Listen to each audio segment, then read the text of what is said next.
Today, I am joined by Encore Pathak. Encore was a chiropractor and acupuncturist for over 15 years, born and bred in Toronto.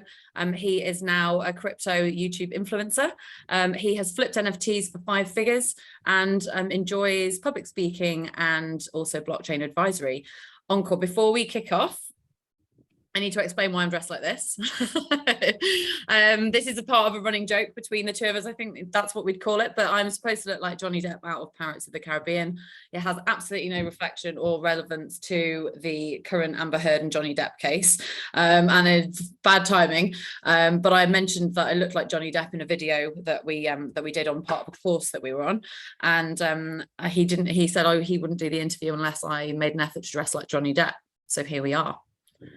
Yeah, it's great to be here, and I actually didn't think you would go ahead and do it. So it's I wasn't willing to take the shit for not doing it. I think is probably I was like, I can either do it or I can not do it and get a load of shit for it. So here I am. Encore, I'd love to talk generally about sort of what led you to investing and looking at crypto in the first place. My understanding is that you were initially looking more at mainstream financial investments, the kinds of stocks and shares that people are probably more familiar with. Can you tell me a bit more about that and then what led you down this road? Yeah, I guess, well, I'll take it back a little bit further. Brian Rose, London Real, for anyone who is watching, that's someone who I followed probably since 2016, 17, somewhere in and around there. He had a guest on named Tika. If you're in the crypto space, you'll know who Tika Twari is. Mentioned Bitcoin and everything else, and kind of, yeah, it sounds interesting, but never pulled the trigger. So kind of let that be. Things kind of played out. Everything that happened in March 2020, we all know what happened then. And so I started to take control of my own finances at that time, which had to do with investing in the stock market or whatnot. And then lo and behold, Tika comes back on the show with Brian. And I'm like, this time I cannot avoid taking that chance of maybe he's right. Maybe there is something to this that's, you know, I already had a little bit of experience in the stock market and how things are manipulated and whatnot. So what he was saying, financial freedom, you get to own your assets and move it as you will. Yeah. That really spoke to me. So I said, let's just jump in and kind of see how it is. And then you just go down the road, right? Once you're in it, you're just down the rabbit hole and you never come back out. So that's kind of how everything started for me. What was the first thing that you invested in? Bitcoin. Obviously. Yeah, Bitcoin, and then the party gets started after that, right? Then you kind of roll around and all kinds of speculative things. And in terms of, if you can talk me through a little bit more about your general journey. So like, when did you first start investing in Bitcoin? That would be early 2020. Okay. Early 2020. And talk to me, because obviously I think we've probably been talking since September, October last year. 2021. Yeah. 2021. So talk to me a little bit about, like, obviously, you know, not in a huge amount of detail, but the general journey that you've been on, either with investments or, and like put some of the emotions in there as well, because we both know what it's like. It's a bit of a roller coaster. And certainly, like, look, the mainstream media is probably putting a lot of people off right now. So if you were to think about that journey, that transition, you know, how have you evolved in the space with your investments and your portfolio and your emotions as well? Yeah, that's a lot to unpack there. I know. Like, so look, over to you. so when I got in, and when anyone who got in around that time, you're in a bull run. So everything is uptrending, right? And so when you are naive, both in the stock, and it just so happens that the stock market and the crypto market are now in parallel. So whatever I was experiencing in the stock market was amplified because the same thing's happening in crypto. So, you know, as an immature investor, you just think everything's always going to go in the direction that you started. So for me, it was an uptrend. So you're just like, yeah, I'm going to hold it till it gets to here. And then, you know, you never think about taking profits along the way. You also panic, don't you? You're like, oh my God, if I don't buy it now, I'm never going to be able to afford it. I've definitely done that. And so that's where, actually, that's a good point that you bring up, because if you listen to any savvy investor, especially in the stock market, they say, don't chase. It'll always dip back down. But at that time period, especially, I think it went from 2020, March 2020, all the way to about November 2021, right? Yeah.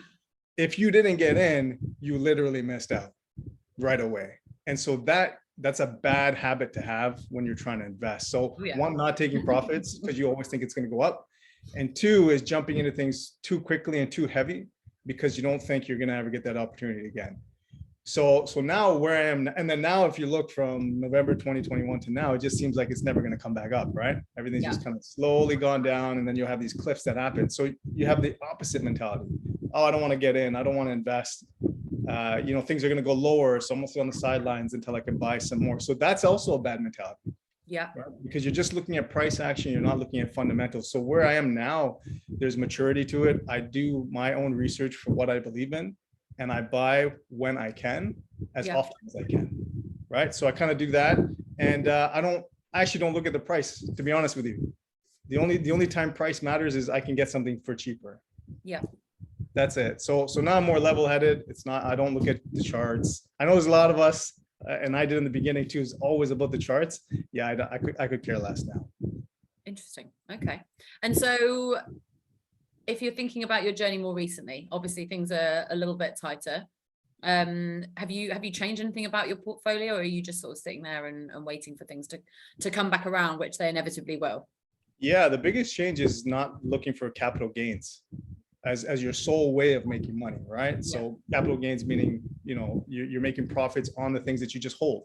So now it's about passive yield. So we talked about a few things in terms of passive yield, and so that's kind of what we have before. I was thinking about our nest. I was thinking about our fire nest, but we won't. Yeah. So that's one part of it, but there's so many different areas, and I think one of the things I learned is you have to dabble.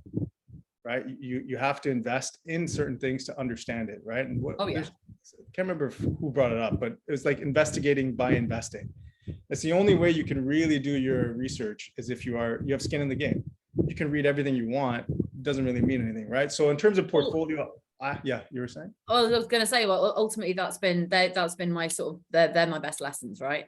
It's about not putting all your money or all your eggs in one basket, and actually being comfortable with maybe like putting $50 worth of something here and putting $50 worth of something there, and actually, seeing if it works, and taking it out and see if that works, and just sort of making sure that what it says on the tin is exactly what it does, because a lot of these things they're new and they've been tried and tested, but it's quite minimal. It's not regulated yet, which is what's so great about it, but also what gives us that risk element.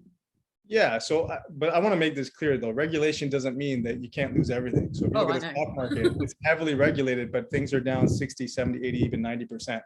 So that conversation always that, crypto is wild, wild west.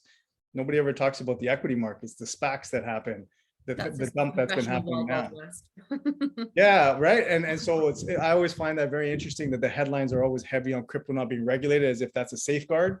But meanwhile, everyone's losing everything that they have in their 401ks or anything like the retirement savings. Well, we know why that is at the end of the day.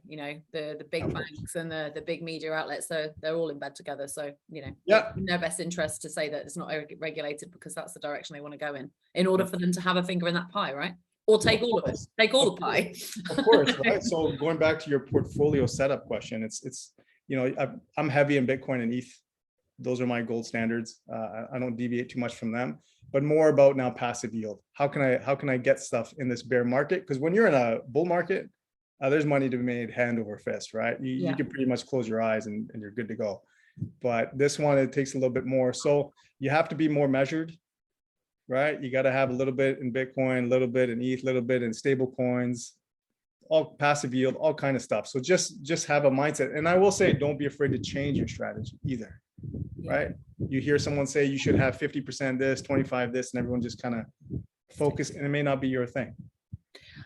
What do you love about crypto?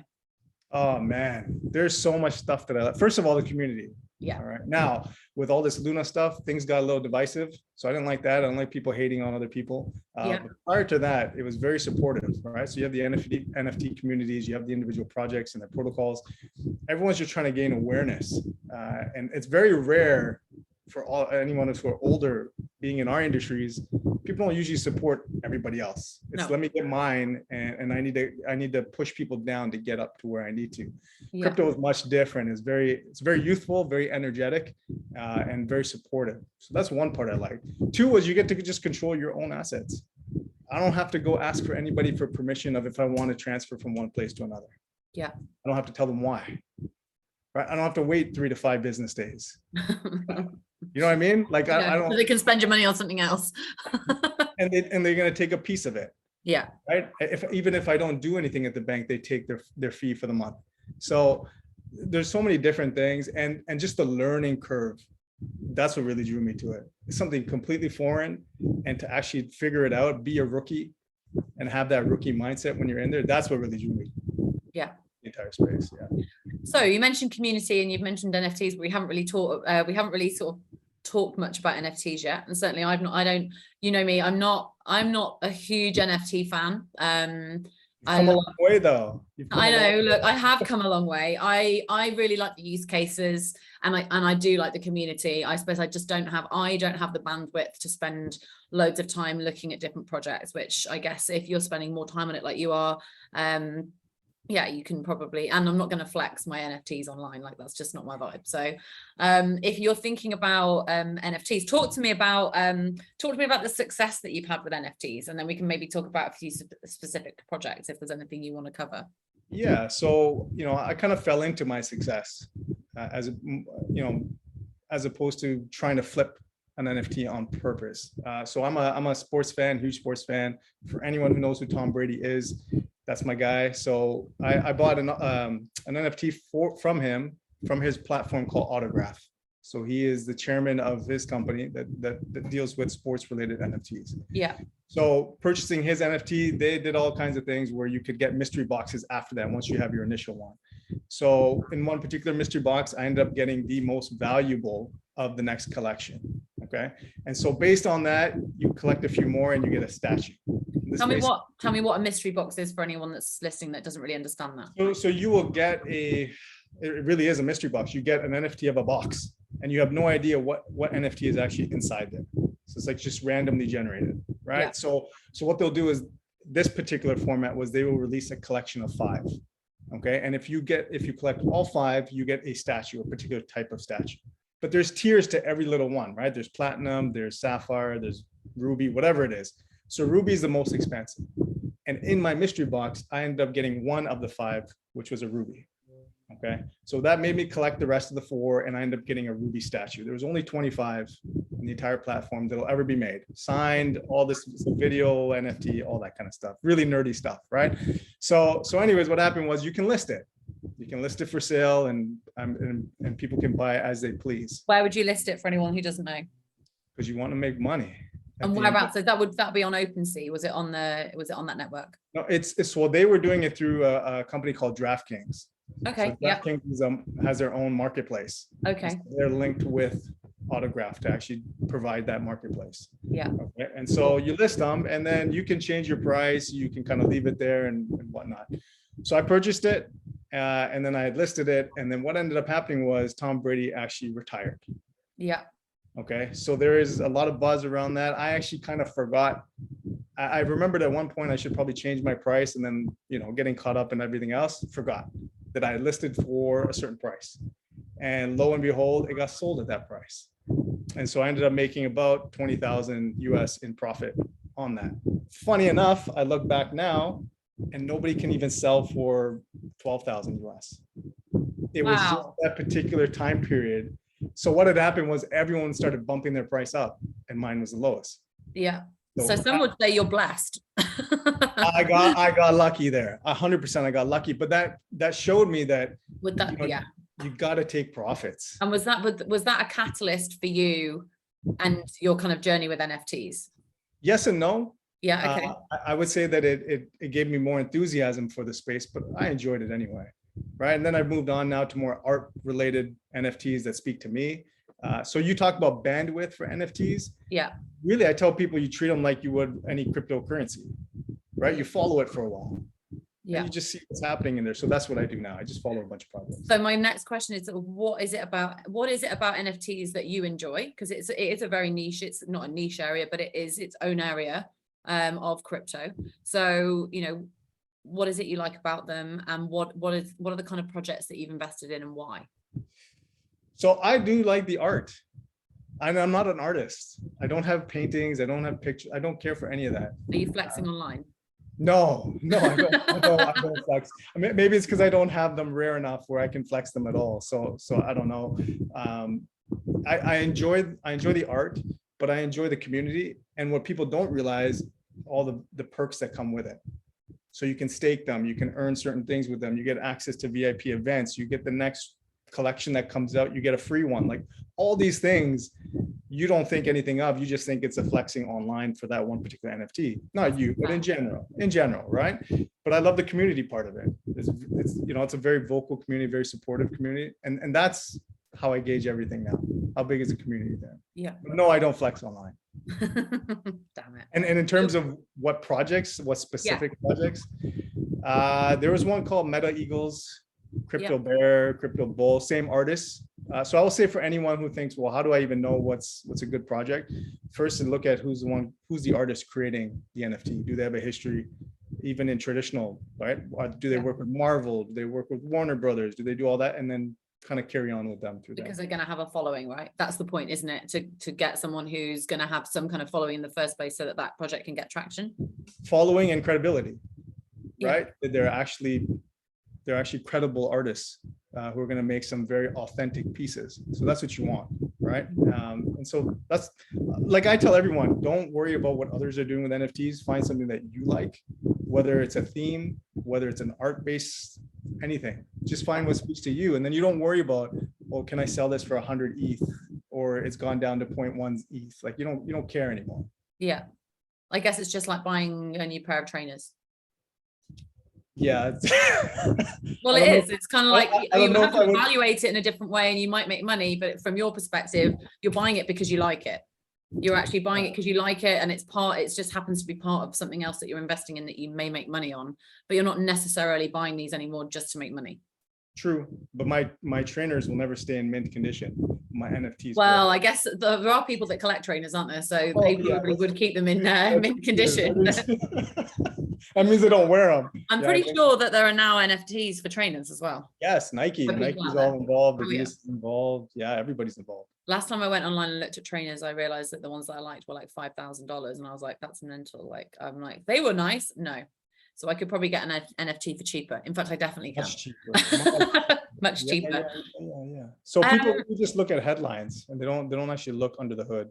And that's what I would say. That's what I would say people should do. When you're thinking about NFTs, so there's loads of, obviously, as with all of crypto, like one of the things that I love about it, whether it's NFTs or any other area, is that it's so progressive and it's constantly evolving and changing. All of the projects that you've mentioned there, are they all on the same network, different networks? Like where? Yeah, I would say my most recent one is on the Solana network. But other than that, they're all on ETH, right? Ethereum. Yeah. That's the platform. That's the one with the biggest volume.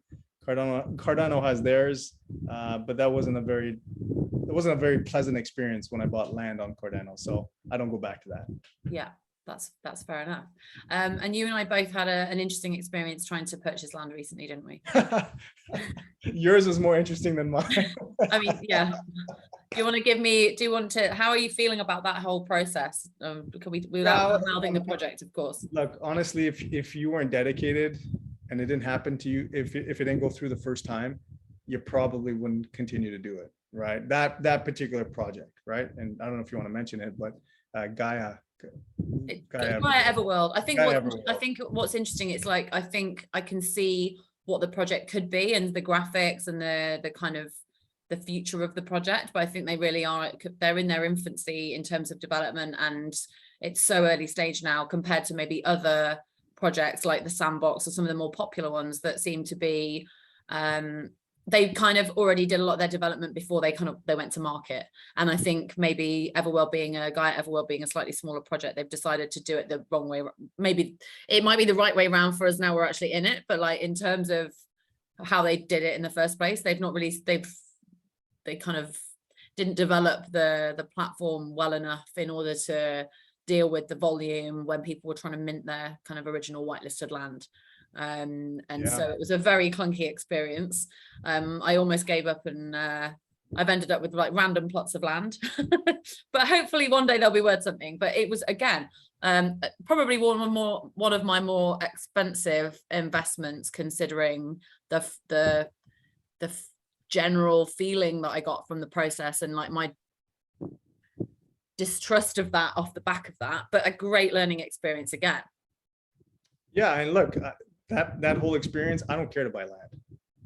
But again, 100%. Even if it was a smooth process, like I don't have an affinity for buying land. It doesn't excite me. There's no enthusiasm. But again, it's part of dabbling, right? I've Yeah. been a part of the process. Who knows what will happen in the future with that particular project, but at least you're not familiar with how it kind of works. Oh And yeah. that's what I think. That I'll go back to what you said. What do I love about crypto is that there's so many different places to explore. And what I find funny is when people kind of talk down about another sector in crypto or another niche, Yeah. when they don't like being talked down from traditional finance in the same way. So it's like you can't have both, right? You can't say I want to be accepted by others, but then you kind of put others down within the same industry. So what I love is that you can explore whatever you want. You can jump into any project and say, hey, I'm new. You just tell them I'm new. And there will be countless people who are there to kind of help you, guide you through that. So I do enjoy that. What are you looking at the moment? So what are you looking at the moment? Because obviously the market's in a bearish cycle. You know, it's not the highest it's been for a while. And, you know, there's obviously a lot of noise. There's been some challenges around Luna. The media obviously telling us that it's all a terrible idea. Where's your head at? How are you feeling about it? Like, what are you looking at the moment? Yeah, so I won't touch too much on Luna. I think everyone kind of knows Luna and everything like that. Where my head is now, I mean, obviously we went through London Real, the Academy and the Kings, and then I kind of went on to doing the investment club. So where my focus now is being an early stage crypto investor. So one thing that is a constant, whether it's a bear market or a bull market, is if you can get into an early stage project, or if you can get in early on a crypto project, your gains, your influence, your networks will grow exponentially as the project kind of matures, right? Yeah. And this bear market is actually a great time because there's less attention, there's less money being thrown at these projects, and more time for people who aren't big entities, hedge funds or whatnot, to get some shine and get noticed, right? So you can actually approach them and say, I want to help you build your project, which whatever influence I have, et cetera, and you can get on these projects early. And then not only do you gain from the massive profits that can kind of come around when the bull market is there, but you've actually made networks. Yeah. Right. So where's my focus now is building influence, right? And I want to touch on that word influence, right? Because there's a negative aspect or perspective about social media influencing. I had it before I started as well, and it's not for clout. It's really to provide value. And you can do that by actually saying, hey, I have a following of some kind. I want to connect you to certain other people that can make your project, flourish the way you want. And so talk to me about your journey as an influencer, like how that came about in the first place. Yeah. I obviously know the answer to this, but talk to me about how you've done it, why you've done it, and obviously why you've continued doing it, because there's such a difference between starting something and actually continuing it. And you were definitely, how many videos are you on now? You hit 100 months ago. I don't know, but it's been 4 months of daily content is where we're at. Over 100. Yeah, over 100, maybe 140. Closer to 2. Yeah. So the way that it started was one of the particular modules in our London Real Kings touched on or challenged you to do 10 days of 10 vlogs. So a vlog a day for 10 days. And that for me progressed now to 4 months on daily vlogs, right? Why do I do it? One is because I enjoy providing value. That's one thing, right? In a new space. But two is when I have to share it to somebody, to the world, right? I have to do my research. It makes me better understand the content that I'm sharing to somebody else. And what's funny is I make mistakes. Yeah, right. There'll be comments that'll correct me, and that's great. That's what I want, right? I want that. I want it to be transparent. That's the whole point of that. So it's been a great journey. It's so funny. We talk about this, right? In the beginning, you're so worried that what is someone going to say, my coworkers, my family, and then you realize nobody's watching, and you're like, wait, I want people to watch me. So like, what about me? Yeah. So it's like, so I admire those who literally just continue to make content and don't care about views or following or something. Like, I mean, that's amazing that they do that. And I'll say this, those who can put in the work now, when that bull run comes, who's going to be at the forefront? It's the people putting in. So all the guys that you see now, guys and girls who are big influencers now, they started in 2016, 2017. They went through all the times when no one's watching, and now they look like they're an overnight success. Yeah. So that's why I tell you as well. That I should be doing more. Yes.